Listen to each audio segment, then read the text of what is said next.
Hello, my Zentangle friends. This is Barbara Langston, CZT, Certified Zentangle Teacher, and welcome to day one of Inktober Tangles 2023.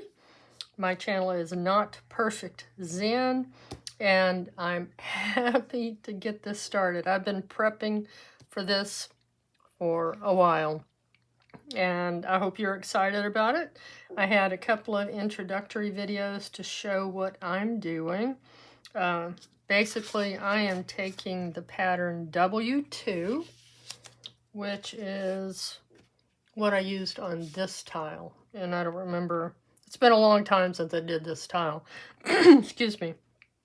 But I thought it would be cool to use W2 as a string, so to speak, for our patterns. So I played around with it. This is just some cardstock that I used and found that I can do 4 of these patterns on each tile for Inktober. On my second introductory video, and I'll have a link to it, I showed you how to set this up. Basically, you're just going to get a piece of paper, find the middle. This is my template. And then I would mark a line, okay, on each side after I've marked it. And then draw a line across the center. And that's my guide for putting these marks on here, okay? You can decide if you want to put these little dashes that look like stitches. That's totally up to you. I have also colored my tiles. I took Lindy's Magicals and watered it down a lot, and then I put 2 spots of green and 2 spots of purple on each one, and I will insert a picture to show you how it looks with all of those put together and how it's going to look at the end, and then we'll come back and get started. Okay, so just to give you an idea of how this is going to come together at the end, I have 8 tiles here. These are just cardstock that I did so I could test my theory on using these tiles. So with 8 tiles, you have 32 spaces. With your last space, you could put your chop, which is what I did last year when I used bijou tiles. And that leaves you a 4-inch spot with nothing in it. I'm just going to throw this one down in here to show you. You could do a small W2 with some of the patterns. You could do a whole tile with just the text that says Inktober 2023. However you want to do it. But I just want to let you know that this is how I'm going to do mine. All right?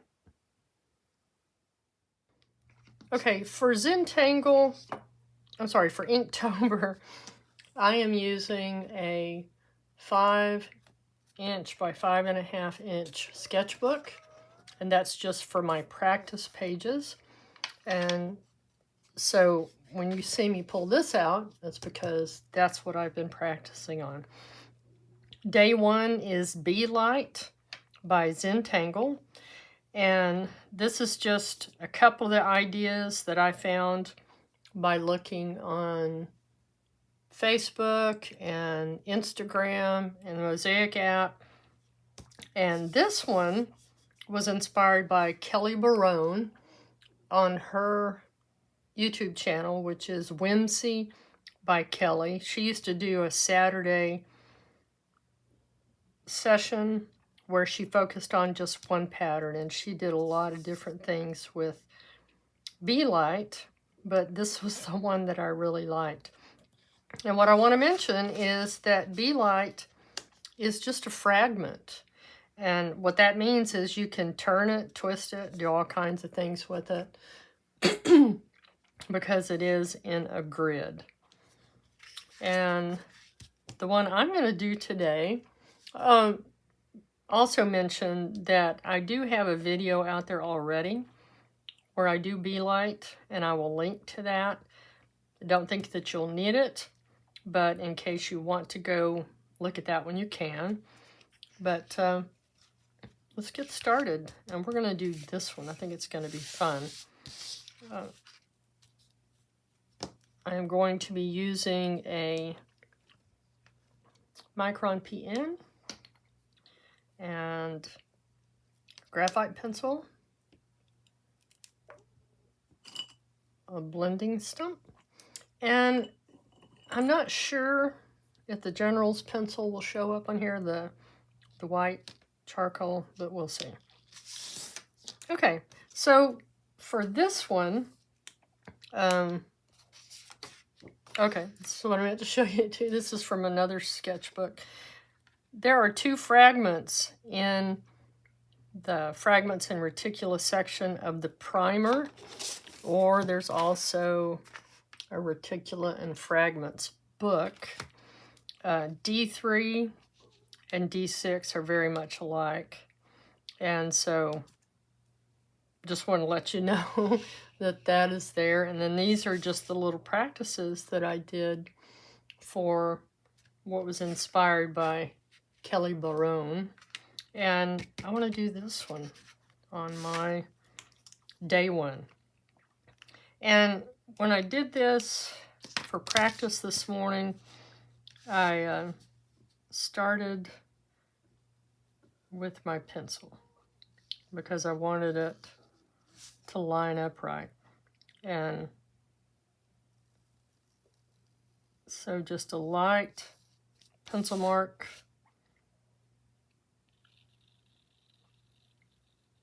across like that, okay? Just to kind of get it even. And we can always erase that. And we're going to start with a V, okay? And then we're going to put a top on it, like this. And then down at the bottom, oh, sorry, I do need to zoom in. Okay. We're going to put a curve. You can fill that in or not. I'm going to go ahead and fill it in since that is how Beelight looks. And then do your auras.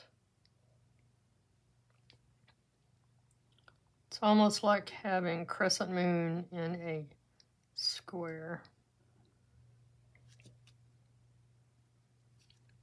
Okay. These tiles and these patterns are not going to be perfect. You have your warning with the name of my channel. Okay, so here's our second one. Do your curve.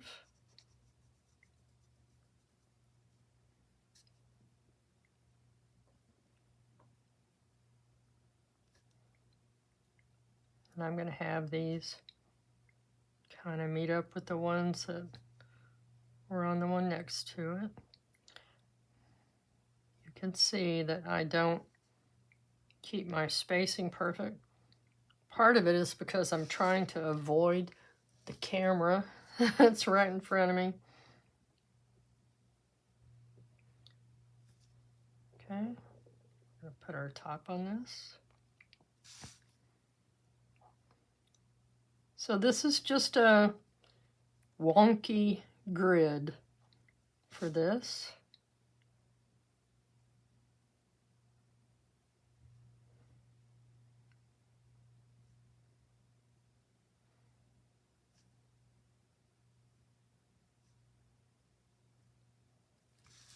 Okay, turning your tile.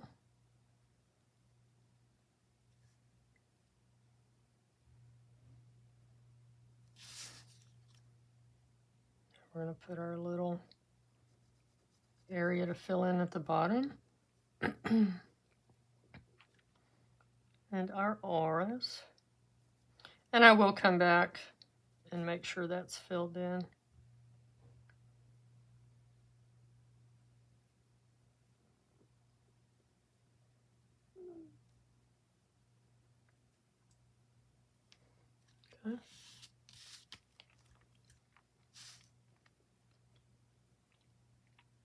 You could do like what I showed here, you know, only do 3.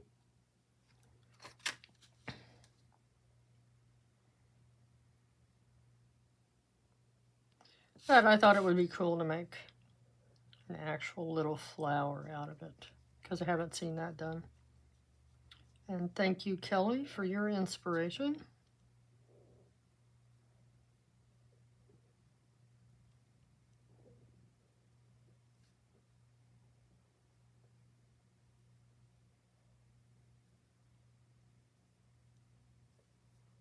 All right. One more.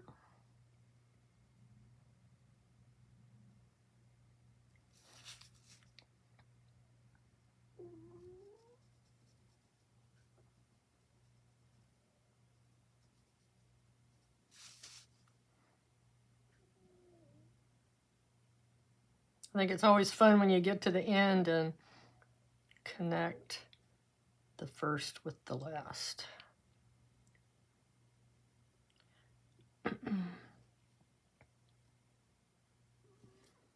Okay.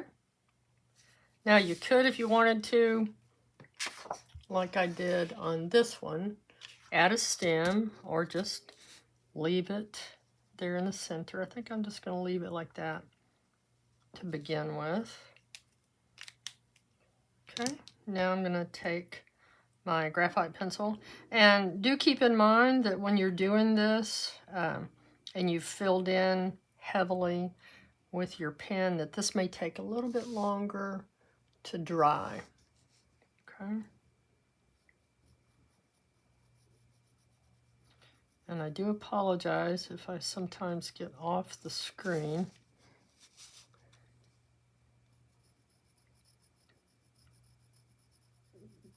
Okay, so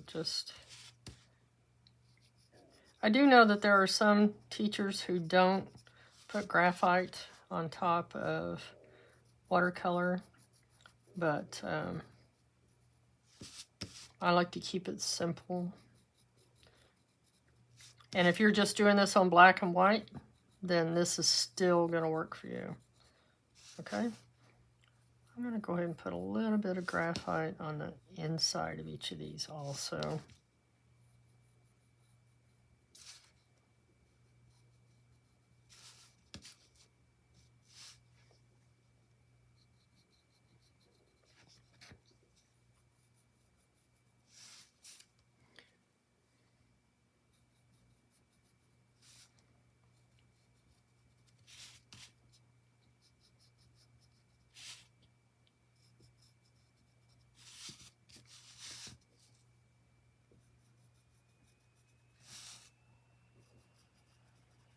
Okay, so now I'm going to take my blending stump,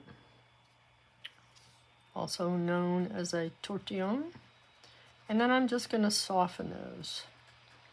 And I'm just going to pull them in a little bit toward the center of each of these little petals.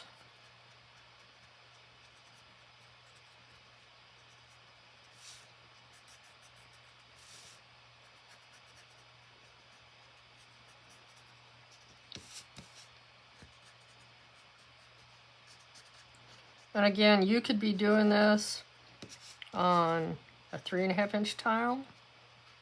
Put one pattern on each tile. I've done that. You could be doing this on a bijou. You could put these all together on one large sketchbook page. You do whatever works best for you. Okay? And what I had done before, and I'm just going to see if it'll show, and it does a little bit. I'm going to put a little bit of this pencil, this white charcoal pencil, up the side, or I'm sorry, up the very middle.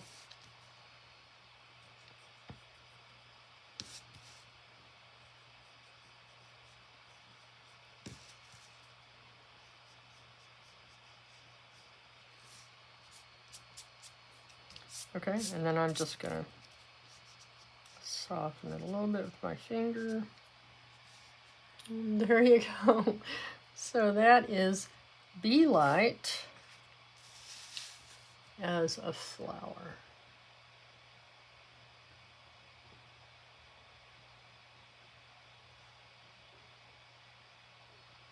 Okay. The other thing I want to mention is that I got all these colored, and I decided to use a little paintbrush and put color. So if this was a green ribbon going across, it would go under this one and be green on this side. Okay, so I put a little bit of green here, and then where the purple ribbon would be going under, I did the same thing. And that way, when we start putting them together, okay, then hopefully you see what I mean. It already has a little bit of color there. So when I put this one next to it, I'm not going to have to worry about coming back later to do that color. Okay? Whoop. Sorry about that. So there we go with day one. And I'm really excited. I'm grateful to be doing this again. I'm grateful to get it started. And I hope that you're excited about it too. Let me know if you have any questions. I will have links in the description for my first video that I did for Beelight, and any other information that you might need. Thanks for joining me, and I will see you tomorrow for day 2. Thank you. Bye.